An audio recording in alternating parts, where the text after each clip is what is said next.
was feeling a little nostalgic. I'm going to read an 80s romance. These are things I read way too young in my life. And I decided, hey, let's revisit some of these books. What I didn't expect was just how much of the ick it gave me. I just want to go ahead and give a heads up that this video will discuss elements of consent. So if that's not something that is right for you, go ahead and just turn it off now. Today we are going to be discussing Catherine Coulter's Devil's Embrace. This book was done back in the 80s, so you definitely are going to have a lot of the 80s tropes that you would expect in a historical romance of that time period. Now, look, I love an unhinged book as much as the next girl, but I don't know. I think the nostalgia was greater than I thought. And there was definitely some moments I was getting some serious ick from this book. So yeah, let's get into it. This book had a crazy roller coaster plot. Fundamentally, you have Cassandra Brougham.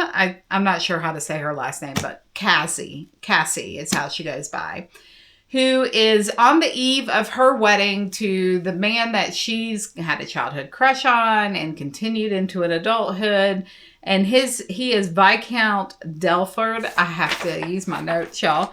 Viscount Delford Edward Lyndhurst. And they're about to get married. So the night before her wedding, she is kidnapped, of course, by the Earl of Clare, who is a nearby neighbor, Lord Anthony Wells.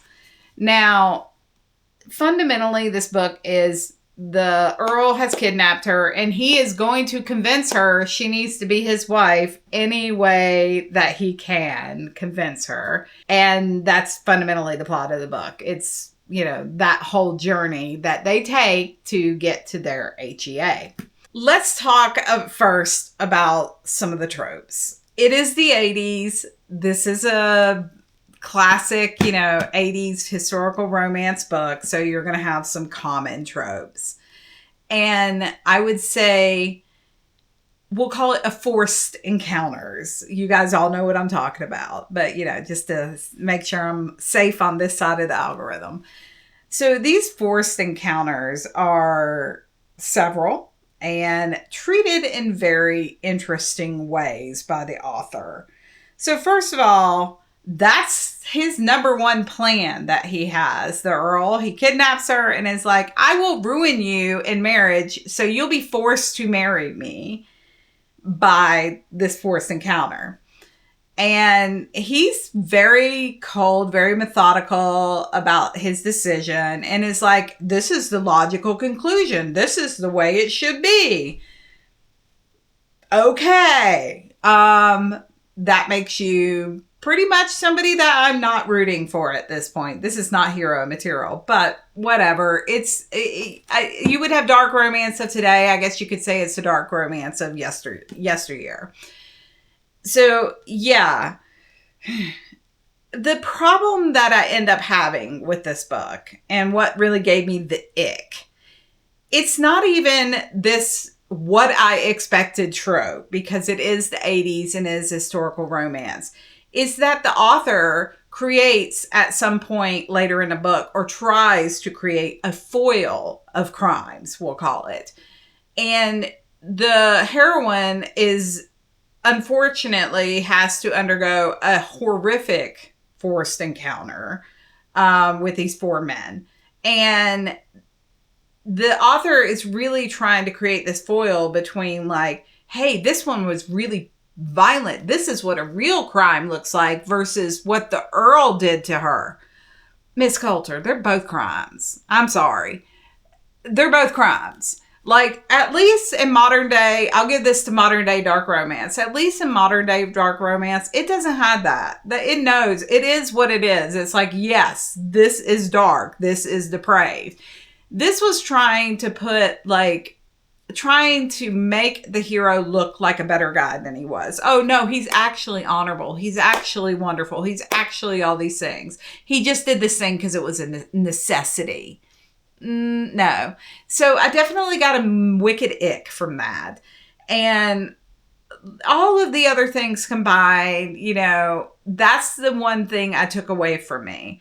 But I will say, maybe because it is her first book, the other thing that this book had, it definitely had a lot of unhinged moments. She goes from England, he brings her on a ship, she's down in Genoa in Italy, and then she escapes him, she's on another ship back to New York. I mean, so we're all over the map here. There's a whole cast of characters. There's the jealousy trope in there, the half-brother who appears as he's the good guy, but he's actually a villain. There's a bunch of these various tropes that you would expect. But more importantly, the thing that I had the hardest time with this book, and it was a slog to get through. How many pages are we? We're 400 something pages with very teeny type.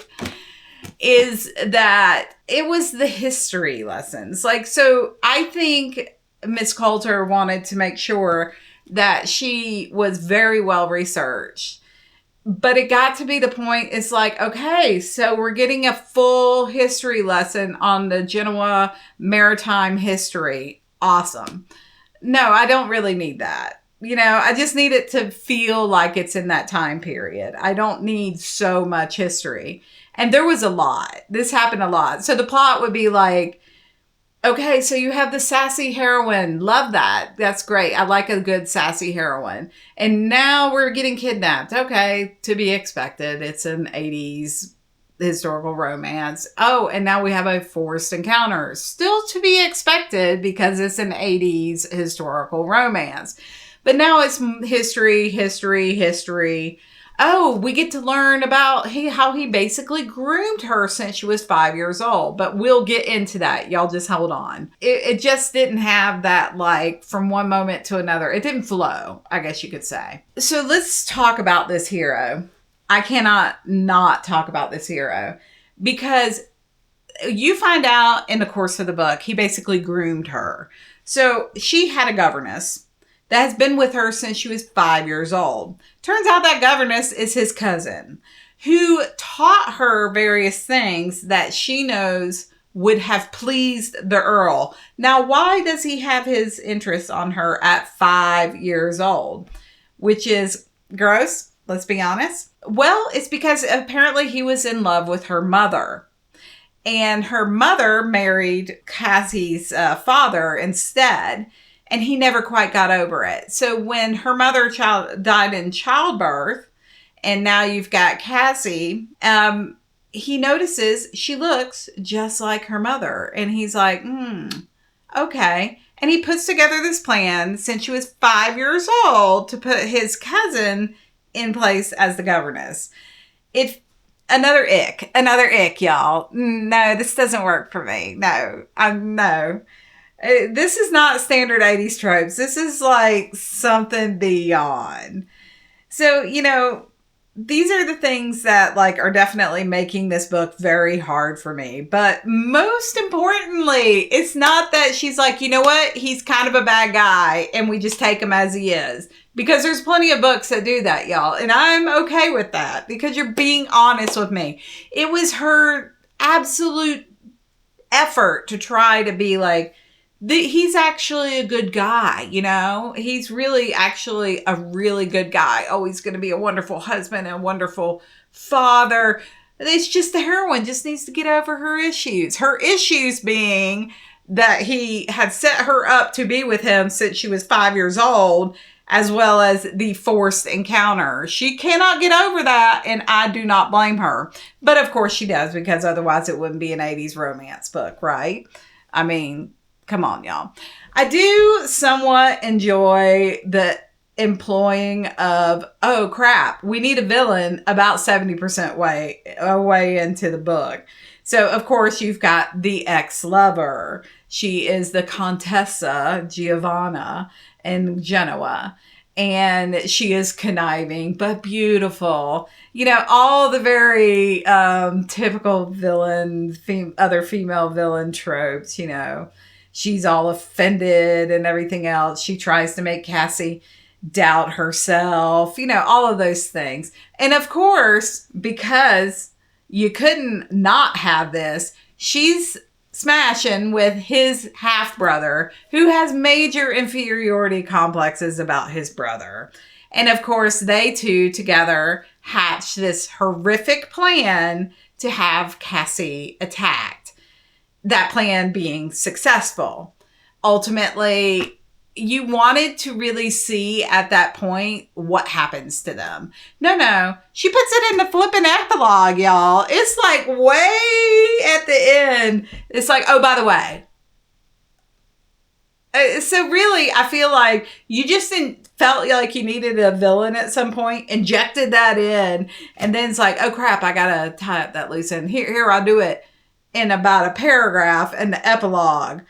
Because my real story is about Cassie and the Earl. But the part that I cannot get over, y'all, it's not even the book. It's like, this is the stuff my grandmother and my mother read. Like, this is straight out of my mother's library. Y'all, it's something I knew was around as a child. And I even read some books that were wildly inappropriate for me at like that preteen age. I know that it is a beloved book by many people. I know that a lot of people will disagree with me on this, but I'm sorry. It just was not a good book. It just wasn't.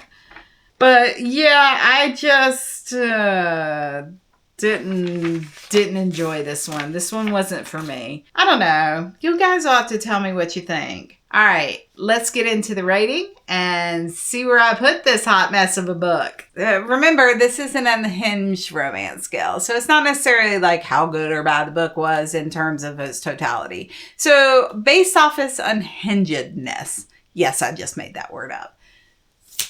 Let's give it a rating. Okay, it had some unhinged in it for sure. It had the typical tropes, but ultimately, we're looking at a 2-star.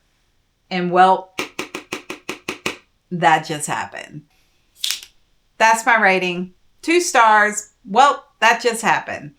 All right. I hope you guys enjoyed this and see me for my next review and see you next time.